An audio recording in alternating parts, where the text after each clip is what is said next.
Ntulele, Narok, ma community wa Kenya wenzangu. Enda soba pogin. Hamjambo lakini. Ntulele hoye. Olekina hoye. Ndugu Raila hoye. Martha Karua hoye.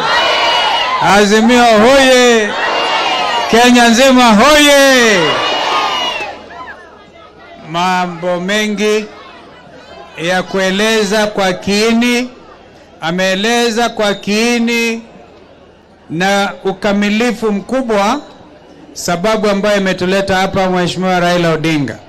Hakuna haja ya kurudia, ni kukariri tu kwamba Kenya hii hatuwezi kukubali itawaliwe kimabavu.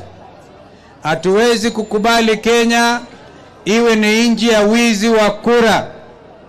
Hatuwezi kukubali kwamba kila baada ya miaka mitano ukichaka kumchagua rais unaompenda inakuwa ni kazi bure. Kumbukeni 2007, tuanze hapo. Raila akashinda, akapokonywa. Na mimi wakati ule nilikuwa nang'ang'ana na yeye. Kumbukeni mimi na yeye na Kibaki. Nilikuwa nasema nitapita katikati ya Raila na Kibaki. Lakini Raila alishinda. Tena akapokonywa. Si ni kweli?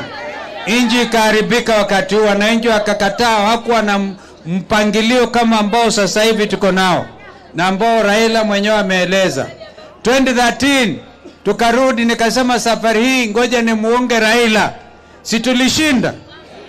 Atena tukaibiwa.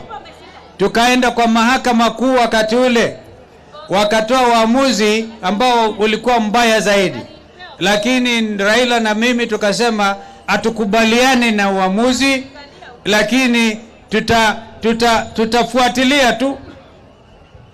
2017 Jubilee wakaja hawa.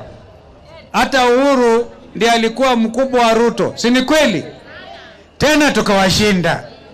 Lakini Uhuru akawa na roho safi, akamtafuta ndugu yake baada ya kuchunguza vile mambo yalienda vibaya. Wenye kumuibia hata sio Uhuru, ni wale walikuwa na yeye. Akatafuta Raila, wakasema nchi ni kubwa, wakashikana. Safari 2022 mimi nikamwambia Raila, akaniambia ndugu, ngoja tutafute Martha, tubandilishe kidogo ya tuone kama wizi utakwisha. Lakini Raila na Martha wakaibiwa tena. Sasa wa Kenya, mnataka tufanye nini?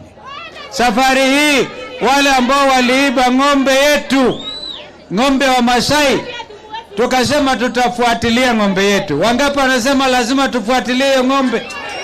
Wangapi wanasema ifuatiliwe? Hebu weka rungu kama yangu, sema lazima tufuatilie. Mengine yote yamezungumzwa. Asanteni. Ndugu Eugene wa